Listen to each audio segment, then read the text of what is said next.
घर नदी के इस तरफ था तो दूसरी बहन का घर नदी के दूसरी तरफ। आओ बहू, ये है तुम्हारा ससुराल।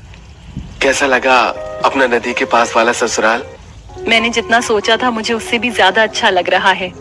क्योंकि नदी के इस तरफ काजल का घर था, इसलिए वो आते ही अपने घर में चली जाती है, और नदी के दूसरी तरफ कथा का ससुराल था, इसलिए उसे नाव से नदी पार करनी पड़ती है। मैं जानता हूँ कथा, शादी की वजह से तुम पहले ही काफी थक गई होगी, ऊपर से नाव में बैठकर नदी पार करना।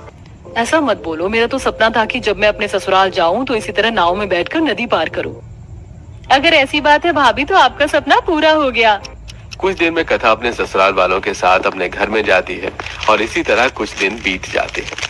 क्योंकि अब गर्मी आ चुकी थी, इसलिए लोग नदी में आकर नहाना शुरू कर देते हैं। तो वहीं कुछ लोग नदी के ही पास बैठकर कपड़े धोते हैं, जिस वजह से नदी गंदी होने लगती है, साथ ही बदबू आनी शुरू हो जाती है। माँ जी, शुरू में नदी का पानी कितना साफ था। रात में जब सोते थे तो ठंडी ठंडी हवा आती थी, पर कुछ दिनों से नदी में से बदबू आ रही है। बहू, अब क्या कर सकते हैं, गर्मी में लोग नहाते हैं, कपड़े धोते हैं तो बदबू तो आनी ही है।